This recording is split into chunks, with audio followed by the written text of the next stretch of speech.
Assalamualaikum warahmatullahi wabarakatuh. Perkenalkan, nama saya Ratika Rianti dari kelas A01 Program Studi Pendidikan Khusus. Di sini saya akan menjelaskan sedikit tentang identifikasi anak dengan hambatan intelektual. Yang pertama, ada definisi anak dengan hambatan intelektual. Menurut AAMD, mendefinisikan tunagrahita sebagai kelainan yang meliputi fungsi intelektual umum di bawah rata-rata, yaitu EQ sekitar 84 ke bawah berdasarkan tes dan muncul sebelum usia 16 tahun.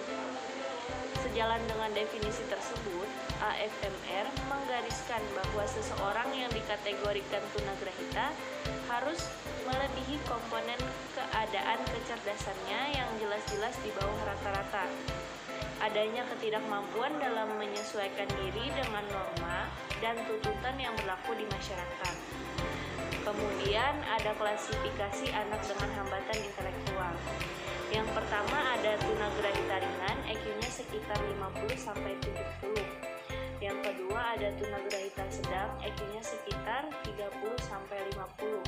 Dan tunagrahita berat dan sangat berat, EQ-nya kurang dari 30.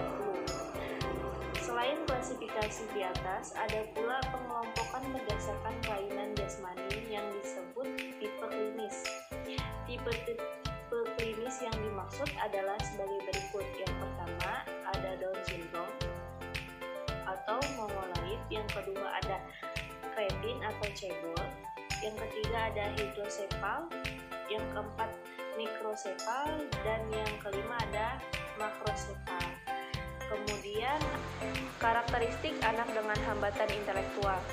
Karakteristik anak tunagrahita adalah keterbatasan intelijensi, keterbatasan sosial, dan keterbatasan fungsi mental. Selain itu, karakteristik anak dengan hambatan intelektual adalah adanya keterhambatan fungsi kecerdasan secara umum atau di bawah rata-rata. Ketidakmampuan dalam perilaku sosial. Hambatan perilaku adaptif terjadi pada usia perkembangan, yaitu sampai dengan usia 18 tahun.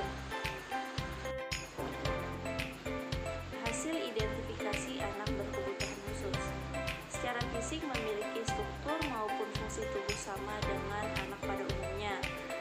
Kemudian, anak tidak memiliki keterlambatan dalam perkembangan motorik, baik motorik halus maupun motorik kasar.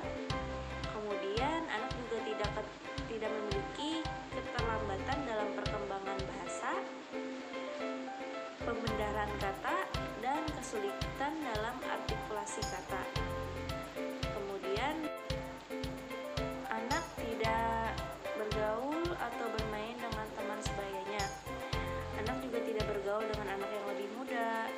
Anak suka menyendiri, mudah dipengaruhi orang lain, tidak memiliki sifat egosentris, mampu diajak interaksi dan komunikasi sederhana, mengatakan sesuatu dengan jujur, dan ketika diajak bicara, anak mampu untuk melakukan kontak mata, serta mampu berkomunikasi dua arah walaupun responnya lambat. Kemudian, anak mampu membaca dan menulis, namun ada sedikit terhambat pada aspek berhitung. Anak juga tidak dapat berpikir secara abstrak, namun anak tidak banyak membeong saat belajar.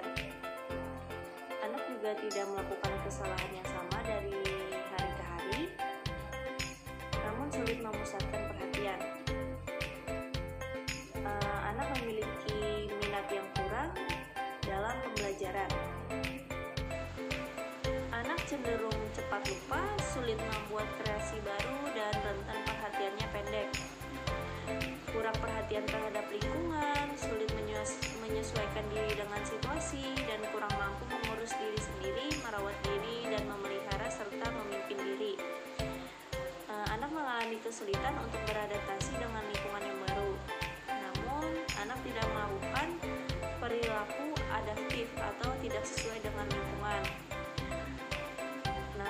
Anak mudah terpengaruh dalam tingkah laku yang kurang baik seperti mengacungkan jari tengah, kemudian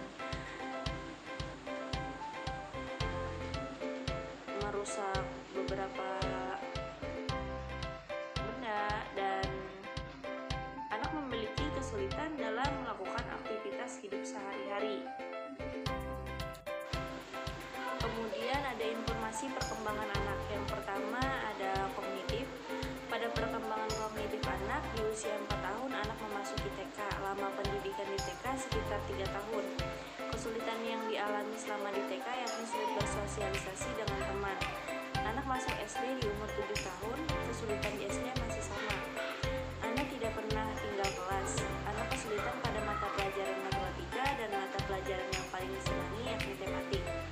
Pada aspek bahasa, pada perkembangan bahasa anak sudah bisa meraba atau bercolote pada umur 5 bulan. Pintar mengucapkan satu suku kata yang bermakna kalimat pada umur 7 bulan. Berbicara dengan kata bermakna pada umur 1,5 tahun, dan pada umur 2 tahun, anak sudah mampu berbicara dengan kalimat lengkap sederhana. Kemudian pada emosionalnya, pada perkembangan emosional anak dilihat dari hasil identifikasi anak cenderung mudah dipengaruhi orang lain dan sulit menyesuaikan diri dengan situasi serta kurang perhatian terhadap lingkungan sekitar. Kemudian pada perkembangan sosial anak memiliki hobi bermain musik.